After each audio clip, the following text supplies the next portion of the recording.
हिंदी शिक्षा में आपका स्वागत है। आज का पाठ है खान पान की बदलती तस्वीर। यह एक निबंध है। इस निबंध में निबंधकार प्रयाग शुक्ल ने खान पान के बदलते ढंगों पर अपना विचार प्रकट किया है। कहा गया है, पिछले 10-15 वर्षों में हमारी खान पान की संस्कृति में एक बड़ा बदलाव आया है, एक बड़ा परिवर्तन आया है। इडली, डोसा, वड़ा, सांभर, रसम अब केवल दक्षिण भारत तक सीमित नहीं है। ये उत्तर भारत के भी हर शहर में उपलब्ध हैं। कहने का अर्थ ये है, एक राज्य या एक क्षेत्र की खान पान की चीज़ें अब दूसरे राज्य या दूसरे प्रांत में भी उपलब्ध हैं और अब तो उत्तर भारत की ढाबा संस्कृति लगभग पूरे देश में फैल चुकी है। अब आप कहीं भी हों, उत्तर भारतीय रोटी, दाल, साग आपको मिल ही जाएंगी। फास्ट फूड यानी तुरंत भोजन का चलन भी बड़े शहरों में खूब बढ़ा है। इस फास्ट फूड में बर्गर, नूडल्स जैसी कई चीज़ें शामिल हैं।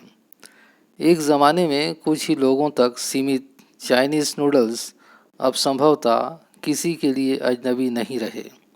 कहने का अर्थ ये है, अब एक स्थान की चीज़ें दूसरे स्थानों तक जानी पहचानी जाने लगी है और खान पान की चीज़ें तो लोग बड़े चाव से खाने भी लगे हैं। 2 मिनट्स नूडल्स के पैकेट बंद रूप से तो कम से कम बच्चे, बूढ़े सभी परिचित हो चुके हैं। इसी तरह नमकीन के कई स्थानीय प्रकार अभी तक भले मौजूद हों, लेकिन आलू चिप्स के कई विज्ञापित अर्थात विज्ञापन किया हुआ या एडवर्टाइजमेंट जिसे कहा जाता है, विज्ञापित रूप तेज़ी से घर घर में अपनी जगह बनाते जा रहे हैं। माने आलू चिप्स, पैकेट बंद नूडल्स आदि जो है आजकल प्रत्येक घरों तक पहुंच गए हैं। गुजराती ढोकला, घाटिया भी अब देश के कई हिस्सों में स्वाद लेकर खाए जाते हैं और बंगाली मिठाइयों की केवल रस भरी चर्चा ही नहीं होती, वे कई शहरों में पहले की तुलना में अधिक उपलब्ध हैं। यानी स्थानीय व्यंजनों के साथ ही अब अन्य प्रदेशों के व्यंजन पकवान भी प्रायः हर क्षेत्र में मिलते हैं और मध्यवर्गीय जीवन में भोजन विविधता अपनी जगह बन चुकी है। कहने का अर्थ ये है कि निबंधकार प्रयाग शुक्ल ने यह बताना चाहा है कि आजकल एक स्थान विशेष की चीज़ें दूसरे स्थान पर भी मिलने लगी हैं। लोग उसे बड़े चाव से खाते हैं, उसका स्वाद लेते हैं। मध्यवर्गीय परिवार में विभिन्न प्रकार के प्रांतों के भोजन बनाए जाते हैं, परोसे जाते हैं, खाए जाते हैं। कुछ चीज़ें और भी हुई हैं। मसलन अंग्रेजी राज तक जो ब्रेड केवल साहबी ठिकानों तक सीमित थे। कहने का अर्थ ये है, अंग्रेजी राज के समय ब्रेड केवल साहबी लोग खाते थे, माने बड़े अमीर या अफसर शाही लोग खाया करते थे। लेकिन वह अब कस्बों तक पहुंच चुकी है, माने अब वे छोटे छोटे ज़िलों तक पहुंच चुकी है और नाश्ते के रूप में लाखों करोड़ों भारतीय घरों में सेकी तली जा रही है। खान पान की इस बदली हुई संस्कृति से सबसे अधिक प्रभावित नई पीढ़ी हुई है। आज के ज़माने के लोग हुए हैं और आने वाली पीढ़ी भी प्रभावित होती रहेगी, जो पहले के स्थानीय व्यंजनों के बारे में बहुत कम जानती है। माने पहले किस प्रकार से व्यंजन स्थान विशेष में बनाए जाते थे, भले ही उसकी जानकारी नई पीढ़ी को नहीं है, पर वे अब दूसरे प्रांत के व्यंजनों को पहचानने भी लगी है, खाने भी लगी है। पर कई नए व्यंजनों के बारे में बहुत कुछ जानती है। स्थानीय व्यंजन भी तो अब घटकर कुछ ही चीज़ों तक सीमित रह गए हैं। माने कुछ ऐसी बातें भी हुई हैं जैसे स्थान विशेष में बनाई जाने वाली बहुत सी चीज़ें अब नहीं बन रही हैं, उनकी संख्या घटने लगी है। बम्बई की पाव भाजी और दिल्ली के छोले कुलचों की दुनिया पहले की तुलना में बड़ी ज़रूर है, पर अन्य स्थानीय व्यंजनों की दुनिया में छोटी हुई है। माने ये ऐसी चीज़ें हैं जो दूसरे स्थानों पर आसानी से प्राप्त नहीं होती है। जानकार ये भी बताते हैं कि मथुरा के पेड़ों और आगरा के पेठे नमकीन में अब वह बात कहाँ रही। यानी जो चीज़ें बची भी हुई हैं उनकी गुणवत्ता में फ़र्क पड़ा है। इसका अर्थ ये निकलता है कि व्यंजन बनाने की जो साधन होते हैं, जो सामग्रियां होती हैं, वे भी अब गुणवत्ता लिए वे नहीं मिलती हैं, इसलिए व्यंजन भी जो है अब ऐसे नहीं बन रहे हैं, नहीं मिल रहे हैं। फिर मौसम और ऋतुओं के अनुसार फलों खाद्यान्नों से जो व्यंजन और पकवान बना करते थे, उन्हें बनाने की फुर्सत भी अब कितने लोगों को रह गई है। कहने का अर्थ ये है, जिस प्रकार से आम एक विशेष मौसम में मिलता है और उससे समय अचार बनाए जाते हैं, लेकिन अब लोगों के पास समय अभाव हो गया है, इस कारण वे जो है उन चीज़ों को बना नहीं पाते हैं। अब गृहिणियों या कामकाजियों माने घर की महिलाओं या कामकाजी महिलाओं के लिए खरबूजे के बीज सुखाना, छीलना और फिर उससे व्यंजन तैयार करना सचमुच दुस्साध्य है, कठिन है। माने अब उनके पास समय अभाव है और समय अभाव हो जाने के कारण भी अब स्थानीय व्यंजनों की संख्या घटने लगी है। यानी हम पाते हैं कि एक ओर तो स्थानीय व्यंजनों में कमी आई है, दूसरी ओर वे ही देसी विदेशी व्यंजन अपनाए जा रहे हैं जिन्हें पकाने में सुविधा हो। कहने का अर्थ ये है, व्यक्ति सुविधा अनुसार व्यंजनों का चुनाव करता है जिनमें बनाने में कम खर्च हो, बनाने में कम समय लगे, बड़ी आसानी से बन जाए। ऐसी चीज़ों को वह घरों में लाता है, बनाता है और खाता है। जटिल प्रक्रियाओं वाली चीज़ें तो कभी कभार व्यंजन पुस्तिकाओं के आधार पर तैयार की जाती हैं। माने जिन चीज़ों को बनाने में कठिनाई होती है, सभी बनाना नहीं जानते हैं, उन्हें किताबों के सहारे जो है सीखा जाता है और तैयार किया जाता है, लेकिन उसमें जो है व्यक्ति को कठिनाइयों का सामना करना पड़ता है।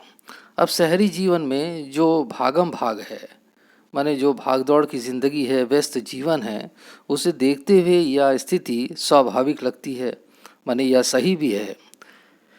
फिर कमर तोड़ महंगाई ने भी लोगों को कई चीज़ों से धीरे धीरे वंचित किया है। माने पैसे का अभाव है, कमाई नहीं है, अच्छी चीज़ों के दाम भी बहुत हो गए हैं, तो खरीदने में खर्च भी अधिक होता है, समय भी नहीं है, तो व्यक्ति इन व्यंजनों से दूर हटने लगा है।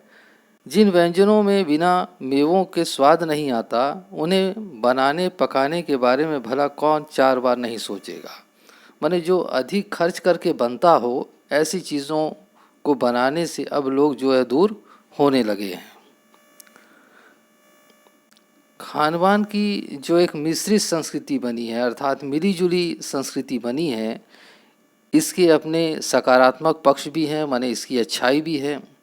गृहिणियों और कामकाजी महिलाओं को अब जल्दी तैयार हो जाने वाले विभिन्न प्रकार के व्यंजनों की विधियां उपलब्ध हैं। माने आसानी से कम समय में बनने वाली चीज़ों के बारे में जानकारी हो गई है महिलाओं को। नई पीढ़ी को देश विदेश के व्यंजनों को जानने का सुयोग मिला है। दूसरे स्थान विशेष की व्यंजनों को किस प्रकार बनाया जाता है, इसके बारे में जानकारी प्राप्त हुई है, भले ही किन्हीं कारणों से और किन्हीं खास रूपों में। क्योंकि यह भी एक सच्चाई है कि ये विविध व्यंजन इन्हें निखालिस रूप में उपलब्ध नहीं है। माने अब जो है व्यंजनों में वो शुद्धता भी नहीं रह गई है जो पहले हुआ करती थी। आज़ादी के बाद उद्योग धंधों, नौकरियों, तबादलों अर्थात नौकरी के सिलसिले में एक स्थान से दूसरे स्थान पर जा कर के रहना, कामकाज करना, तबादलों का जो एक नया विस्तार हुआ है, उसके कारण भी खान पान की चीज़ें किसी एक प्रदेश से दूसरे प्रदेश में पहुंची है। माने एक स्थान का विशेष व्यक्ति किसी दूसरे स्थान पर जाकर रहता है तो वह अपने साथ साथ उन व्यंजनों को भी ले जाता है जो उसे खाता है, बनाता है। जब उसे बनाता है या खाता है तो चार लोग, आसपास के लोग उनके संपर्क में आते हैं, वह भी देखते हैं, जानते हैं, तो धीरे धीरे या मिलीजुली संस्कृति का रूप ले लेती है।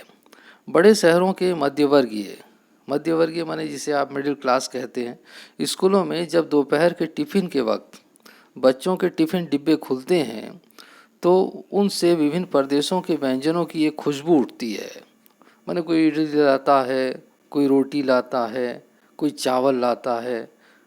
माने अनेक सभी प्रांतों के लोग जो है एक स्थान विशेष में पाए जाते हैं तो अलग अलग व्यंजन का भोग करते हैं। तो इस प्रकार से मिलीजुली संस्कृति जो है खान पान में आ गई है। हम खान पान से भी एक दूसरे को जानते हैं। माने अगर कोई इडली डोसा खाता है तो तमिलनाडु का व्यक्ति है, कोई चावल खाता है तो बंगाल का व्यक्ति, इस प्रकार का भाव हमारे मन में आ जाता है। इस दृष्टि से देखें तो खान पान की नई संस्कृति में हमें राष्ट्रीय एकता के लिए नए चीज़ भी मिल सकते हैं, नए बीज भी मिल सकते हैं। बीज भलीभांति तभी अंकुरित होंगे, माने एक स्थान विशेष के खान पान को जब दूसरे स्थान के लोग अपनाते हैं तो इससे जो है सांस्कृतिक एकता का भाव भी पनपता है, मिलने जुलने की भावना भी बढ़ती है, अंकुरित होते हैं, विकसित होते हैं। जब हम खान पान से जुड़ी हुई दूसरी चीज़ों की ओर भी ध्यान देंगे, मसलन हम उस बोली, बानी, भाषा, भूषा आदि को भी किसी न किसी रूप में ज़्यादा जानेंगे जो किसी खान पान विशेष से जुड़ी हुई है, तो यह बहुत अच्छा होगा। मैंने कहने का अर्थ यह है, खान पान के साथ साथ यदि लोग एक दूसरे की भाषा को समझें, जानें, एक दूसरे की वेशभूषा, बोली आदि को भी अपनाएं, तो इससे भारत की एकता को शक्ति मिलेगी। इसी के साथ ध्यान देने की बात यह है कि स्थानीय व्यंजनों का पुनरुद्धार भी जरूरी है। माने जो स्थान विशेष में पाए जाने वाले व्यंजन अब धीरे धीरे घट रहे हैं या लुप्त होते जा रहे हैं, उनका भी विकास जरूरी है, जिन्हें अब एकाध एथनिक कहकर पुकारने का चलन बढ़ा है। ऐसे स्थानीय व्यंजन केवल 5 सितारा होटलों के प्रचारार्थ नहीं छोड़ दिए जाने चाहिए। मैंने कहने का अर्थ यह है, जो हमारे स्थान विशेष की व्यंजन है उन्हें हमें बनाना भी चाहिए, उन्हें हमें भोगना भी चाहिए, उन्हें छोड़ना नहीं चाहिए। 5 सितारा होटलों में वे कभी कभार मिलते रहें, पर घरों बाज़ारों से गायब हो जाएं तो यह एक दुर्भाग्य होगा, यह हमारे लिए अच्छा नहीं होगा। अच्छी तरह बनाई पकाई गई पूड़ियाँ, कचौड़ियाँ, जलेबियाँ भी अब बाज़ारों से गायब हो रही हैं। मौसमी सब्जियों से भरे हुए समोसे भी अब कहाँ मिलते हैं। माने अच्छे पकवान भी अब नहीं मिलते हैं। उत्तर भारत में उपलब्ध व्यंजनों की भी दुर्गति हो रही है। माने अच्छे व्यंजन अब जो है उपलब्ध नहीं है। शुद्ध स्वादिष्ट व्यंजन अब अच्छे अच्छे होटलों में भी खाने को नहीं मिलते हैं। अचरज नहीं, हैरानी नहीं कि पहले उत्तर भारत में जो चीज़ें गली मोहल्लों की दुकानों में आम हुआ करती थी, आसानी से मिल जाया करती थी, उन्हें अब खास दुकानों में तलाशा जाता है। बने आसानी से मिलती नहीं है, क्योंकि अब जो है लोग उनको बनाना छोड़ दिए हैं, उनकी कमी आ गई है, इसलिए उन्हें तलाशना पड़ता है। यह भी एक कड़वा सच है कि कई स्थानीय व्यंजनों को हमने तथाकथित आधुनिकता के चलते छोड़ दिया है और पश्चिम की नकल में बहुत सी ऐसी चीज़ें अपना ली है जो स्वाद, स्वास्थ्य और सरसता के मामले में हमारे बहुत अनुकूल नहीं है। माने हम ऐसे व्यंजनों को त्याग दिए हैं जो हमारे लिए, हमारे स्वास्थ्य के लिए अच्छा था, और ऐसे व्यंजनों को हम अपनाने लगे हैं जो विदेशी हैं और जिनसे हमें कोई स्वास्थ्य लाभ भी नहीं होता। हो यह भी रहा है कि खान पान की मिश्रित संस्कृति में हम कई बार चीज़ों का असली और अलग स्वाद नहीं ले पा रहे हैं। माने एक साथ कई प्रकार के व्यंजन यदि थाली में परोस दिए जाएं तो अलग अलग व्यंजनों का स्वाद हमें अलग अलग व्यंजनों का स्वाद हम नहीं ले पाते हैं। अक्सर प्रीति भोजों में अर्थात दावतों में और पार्टियों में एक साथ ढेरों चीज़ें रख दी जाती है और उनका स्वाद गड़बड़ हो जाता है। माने किसका क्या स्वाद है हमें पता ही नहीं चलता। खान पान की मिश्रित व विविध संस्कृति हमें कुछ चीज़ें चुनने का अवसर देती हैं, हम उनका लाभ प्रायः नहीं उठा रहे हैं। माने इतने व्यंजन बनाए गए हैं तो हमें अपने पसंद की चीज़ों को चुन करके खाना चाहिए, लेकिन नहीं, हम जो है सभी बटोर लेते हैं, अपनी थाली में डाल देते हैं और सब उलट प्रवृत्ति का होता है। कभी कभी ऐसा होता है कि खा ले तो पेट ही खराब हो जाता है। हम अक्सर एक ही प्लेट में कई तरह के और कई बार तो बिल्कुल विपरीत प्रकृति वाले, विपरीत विशेषता वाले, स्वभाव वाले व्यंजन परोस देना चाहते हैं। इसलिए खान पान की जो मिश्रित विविध संस्कृति बनी है और लग यही रहा है कि यही और अधिक विकसित होने वाली है। माने ये जो बदलती हुई खान पान की संस्कृति है, यही जो है धीरे धीरे आगे बढ़ने लगी है और यही जो है आगे चलेगी भी।